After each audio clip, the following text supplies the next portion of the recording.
Assalamualaikum warahmatullahi wabarakatuh. Kami dari kelompok 8 TPB 20 akan mereview tentang penerapan hukum Bernoulli terhadap cerobong asap. Sebelumnya, perkenalkan nama saya Novia Ramadana dengan NIM 12023011 dari Prodi Teknik Geomatika. Saya Atumina Rizky, NIM 12030013 dari Prodi Teknik Bangunan. Saya Dina Ramadan, NIM 12023020 dari Prodi Teknik Geomatika. Saya Muhammad Ratna Ramadan, NIM 1204-2006 dari Prodi Teknik Pertekapian. Perkenalkan, nama saya Muhammad Dapizal Hadi, NIM 120-23003 dari Prodi Teknik Geomatika. Baik, adapun pokok bahasan yang akan kami bahas di kelompok kami ini adalah 1. Pengertian hukum Bernoulli, 2. Rumus hukum Bernoulli, 3. Prinsip hukum Bernoulli pada cerobong asap, 4. Perbandingan alat versi dulu dengan sekarang, dan yang terakhir adalah manfaat, dampak buruk, dan saran pengembangan cerobong asap. Baiklah, pertama adalah penjelasan tentang pengertian hukum Bernoulli.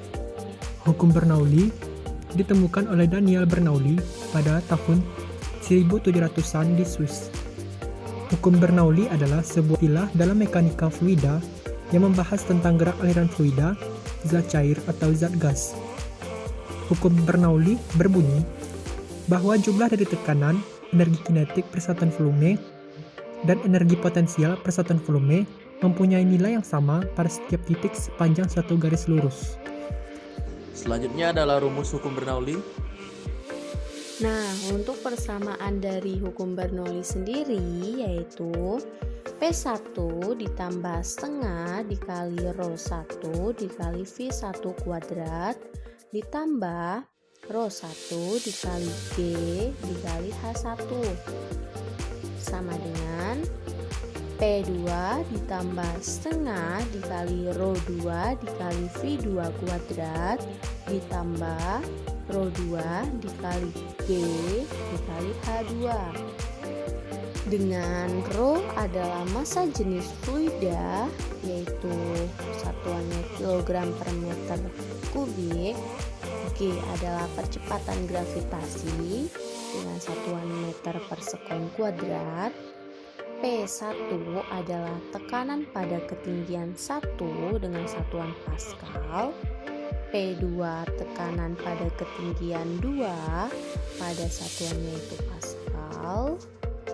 Untuk V1 kecepatan pada ketinggian 1 dengan satuannya meter per sekon, V2 kecepatan pada ketinggian 2 dengan satuannya meter per sekon, H1 tinggi pada ketinggian 1 dengan satuannya meter, H2 tinggi pada ketinggian 2 dengan satuan meter.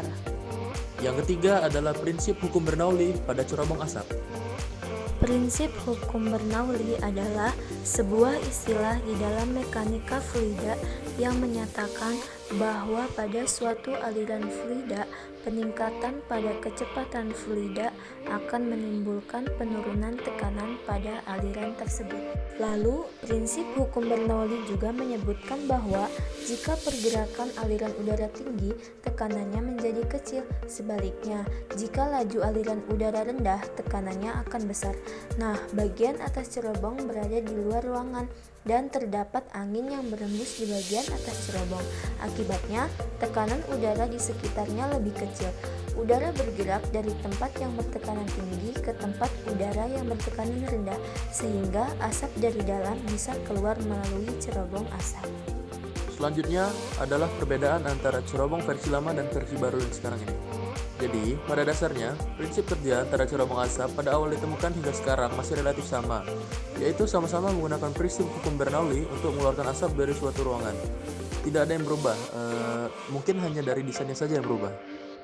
Baiklah, pembahasan terakhir adalah manfaat, dampak buruk, dan saran pengembangan cerobong asap. Jadi, manfaat dari cerobong asap yaitu sebagai alat untuk pembuangan limbah udara atau sisa pembakaran. Dampak negatif dari cerobong asap, yang pertama menimbulkan pencemaran air, tanah, dan udara. Yang kedua menimbulkan polusi udara. Yang ketiga akibat dari pencemaran banyak menimbulkan kematian bagi binatang-binatang, manusia dapat terkena penyakit, hilangnya keindahan alam, dan lain-lain. Saran pengembangan untuk kedepannya, perlu ditambahkan indikator untuk mengetahui suhu di dalam sumber proses pengasapan. Demikianlah pemaparan materi dari kelompok kami. Bila ada yang salah, mohon dimaafkan. Lebih dan kurang saya mohon ampun. Bila taufiq wal hidayah. Assalamualaikum warahmatullahi wabarakatuh. Terima kasih.